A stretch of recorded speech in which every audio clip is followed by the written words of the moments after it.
In this part of the video, we're going to be learning about the parts of the guitar. This is called the headstock. On the headstock, we have the tuning pegs. 6 of them traditionally on a guitar, and 4 traditionally on a bass. You can get others, but we won't go into that right now. This is the tuning pegs. Connect the strings and tune them right down to this end, which is called the bridge. And this here is the saddle. That is where the strings hang over the top of the saddle to give some height over the fretboard, which is this bit. This is the fretboard, and these steel things down the front are the frets. This here is the sound hole, obviously. That's where the sound comes from. This is the body of the guitar. This bit is very important. It's called the nut. And this entablature will tell you that you're up this end of the fretboard. When we get onto tablature, you'll see, and otherwise they'll be numbered in the frets. On the top of the guitar, you have some dots. Most of the time, they're in the same place. And normally you get 4 singular dots at the 3rd, 5th, 7th, and 9th frets, and a double dot at the 12th. The reason for that is because at the 12th fret, all those notes are an octave of the open strings.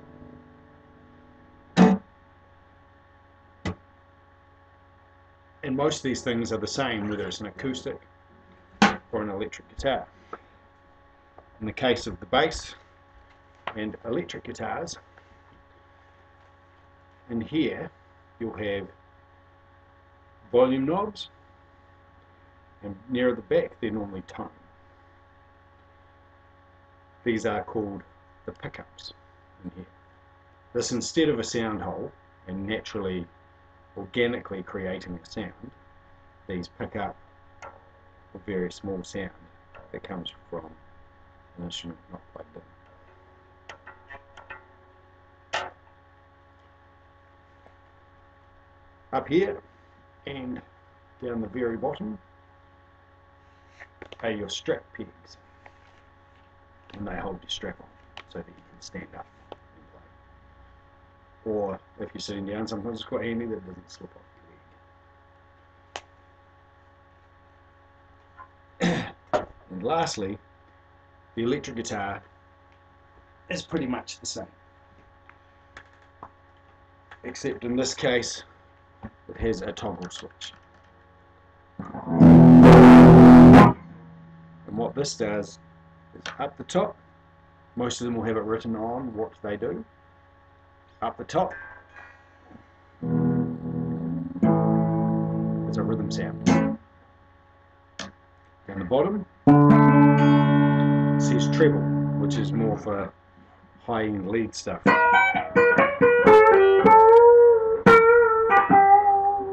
And in the middle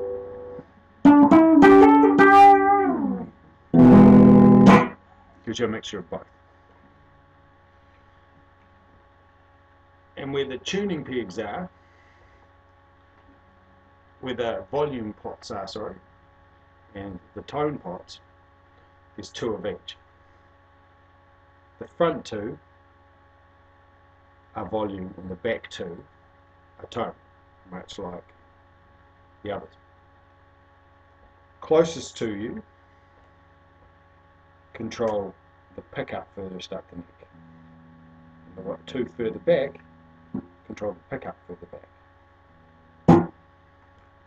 Simple.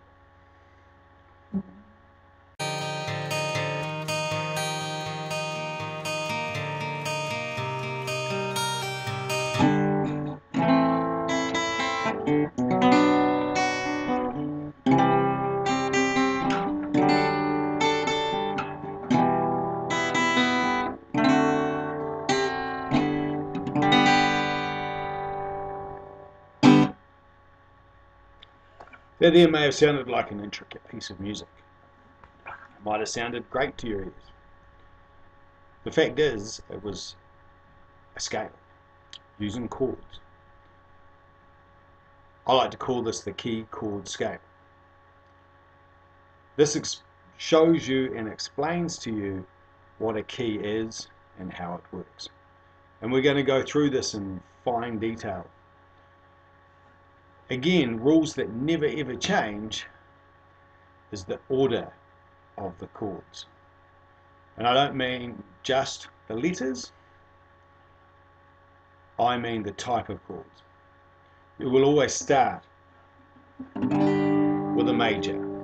In this case we're using G major.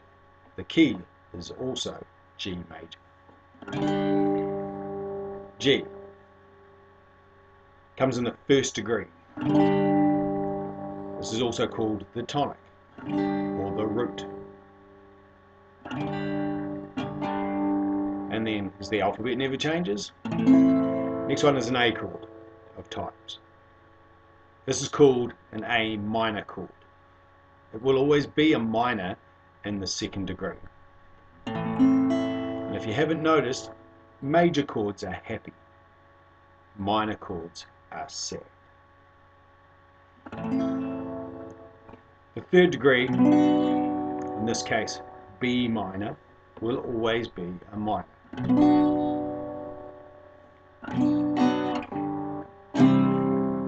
The fourth degree is C major. Will always be major. The fifth degree, in this case D. The fifth degree will always be major.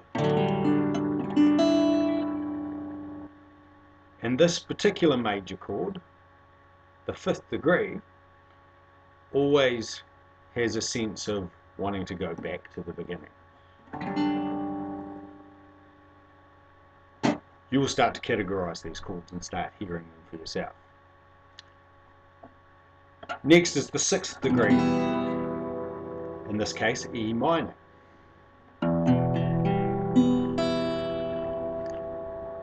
This chord is one of the most important chords in rock because the sixth degree is what's called the relative minor. And what it's for is for lead work. Rock in particular uses what's called a minor pentatonic. This is because the relative minor, which is always the sixth degree, is a relative, like a cousin, of the root note, the major chord, in this case G. So if someone says to you you're in the key of G, you know you can play lead scales, like the E minor pentatonic scale, which we'll cover later on. You can play it over the top of anything in the key of G and it should sound pretty good. A lot of great guitar players have based their whole careers on the minor pentatonic. Next we have the seventh degree. This one always sounds scary, but to get this one right will step you above other guitar players every time. Because some of the great guitar players you see playing around your town can play all the majors and minors, but most of them don't know a single diminished chord. The seventh degree is always diminished.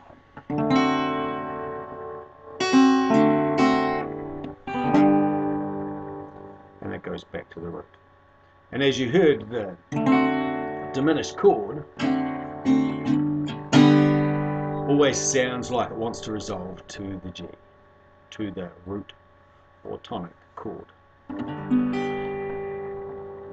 The other thing about the seventh degree is that's where the new sharp will always come in when you're looking at sharp keys.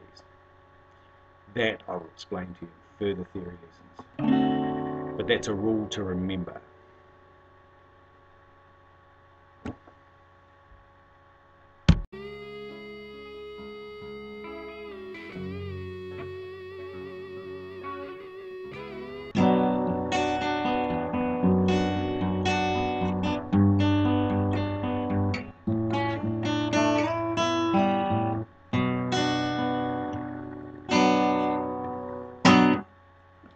Right, welcome back.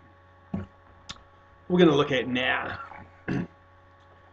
is a very simple idea of what fingers to use where on the fretboard.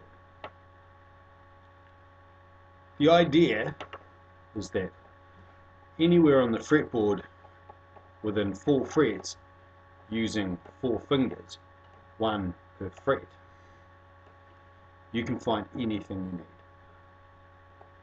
And if you choose to go higher for a sound quality, then you're moving those 4 fingers across 4 frets as you go. I hope that makes sense. One thing that helps with that and helps with learning fingering for chord shapes is this simple thing that a lot of tutors use, and that's numbering your fingers. 1, 2, 3, and 4. 1 being here, 4 being here. And so this will help when learning some tablature. It'll tell you what fingers to use over what fret. So it comes down to a simple matter of maths.